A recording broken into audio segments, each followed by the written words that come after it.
tal leen ak jàmm 24 heures yéene kaay naka Sadiq Top la xëy dala naka mu dal dee def ay révélation yu réerée naka jëm ci Aminata Touré moom Aminata Touré naka gannaaw bi mu fëggee bu baax a baax porte Pastef fi naka Sadiq Top la mu xamal si biir yéene kaay bi nee na bu dépendre toon lu dul si Ousmane Sonko kon waxtu yi waxatuñu ko naka moom Mimi Touré naka doon na ab membre Pastef bu yàgg nga ne ma ndax ci jamono ji nga xamante ni si dañ koo tekki ndombo tànk poste premier ministre naka moo ngi doon waxtaan ay waxtaanu jegeñe ak kii di Ousmane Sonko ngir rek mu bokkoo fa waaye nag Ousmane Sonko da ko wanoon ne naka ñun nekkuñ ci pratique boobee naka ku mer rek dal dee soobu suñu lang lu nu mel naka moo tax loolee mu jëwta antu yéenekaay bi ne Benno Bokk Yaakaar naka déggu pii naka ci coalition Yewwi Askan Wi ak Sonko Aminata Touré nataalam naka daanaka kàddu yamu yëkkati naka neexul dara ñii di waa Pastef leneen lu ñu yéenekaay xëy addute moo di alerte yéenekaay moom naka xëy na de alerte waati ñam yi nga xamante ni moom la ñu dëkkee di dundee nee na habitude alimentaire yooyu naka tax na bu maladie chronique yi di gën di bari ay ndax jàpp na ne le mal di musiba bi nga xamante ni moo làqu ci yooyu la lekk naka ci jamono ji moo bari waaye boo xamante ni jaaxal na ñëpp réew mi quotidien di kat ci Aminata Touré ak Sonko la mu xam ne nee na ko Benno Bokk Yaakaar musuñoo téye carnet de rendez-vous yi nga xamante ni moo am ca Sweet Beauté waaye Mimi Touré tey nga bañ a yeeti Sweet Beauté Casamance Sonko invité à clarifier maanaam rek mu wane ne position bi nga xamante ni moom la am ak mouvement MFDC Mimi Touré mooy wax de ci réew mi quotidien la ko waxee parrainage bi nee na critère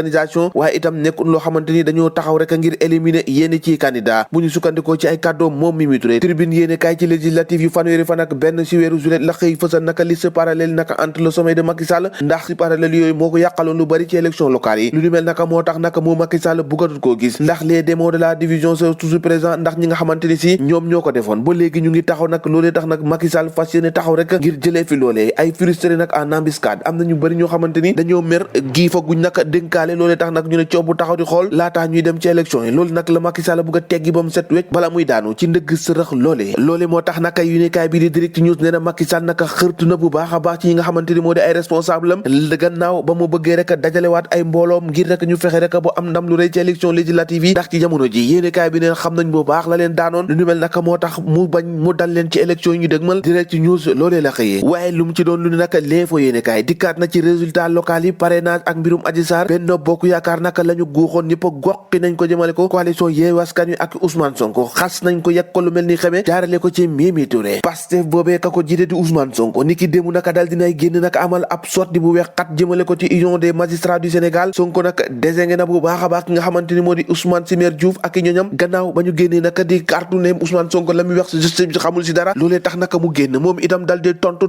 bu weex xat na jëmale ko ci ñoom le vrai combat dikkaat ci la politique des extrêmes maanaam ñi nga xamante ni ñoo nekk ca kaw naka Diouf ak Wade l'entrisme comme amortisseur de la sagesse des pays et l'esprit des guerriers des jeunes ci jamono ji nag Macky Sonko la wax nee na ko le mortal combat ñoom ñaar naka faaw ñu laale waaye naka du mës a yomb pressé par l'affaire Adji Sarr Sonko na dégeen plus le premier Babacar Ba président du forum du justiciable ci lii quotidien nee na naka justice Sénégal nag dafa war a bañ lànk ba tëdd suuf di dund pression ak fu mu munti jógee waaw loolu moom lu leer la bés bi le jour dem ba ca Casamance gannaaw pilonnage bi nga xamante ni am nañ ko l'encerclement du MFDC l'armée bi nag engagé na ak combat au sol maanaam xeexu suuf lañ ko bëgg a def de ndax ci jamono jojee Salif Sadio moom lu ci bëri ci ay sources de financement moom dal na koy ñàkk waaye yéenekaay bi nee na chef rebelle boobee naka dañ koo dal dee ngànnaayaatoon gannaaw bi nga xamante ni libéré na juróom-ñaari otage jamu téye woon foofee ci ay basam Vox Populi ak Walfadjri yéenekaay naka dikkaat ci kàddu Mimi Touré naka la moo xam ci biir yéenekaay bi nee na ñun ñëpp naka jarul sax ñuy laayam-laayami ñëpp a mun a xeex soxna ci teengi naa bañ a xeex Vox Populi dikkaat ci guerre à trois la ko tuddee Benno Bokk Yaakaar attaque Sonko bi nga xamante ni ci jamono ji naka mayul dara union des magistrats du Sénégal mu mel ni naka mbir mi ci jamono ji tàng na seen diggante Benno Bokk Yaakaar Ousmane Sonko ak wàllum yoon tàggat yaram dem ci record yéenekaay wax ci footballu bitim réew ak Premier League Arsenal Liverpool niki tey ji naka doomu Sénégal ji Sadio Mané war caa bokk red yi naka niki tey ji naka amul leneen lu ñu soxla lu muy victoire ñoo ko déggandu jàngin jëf ba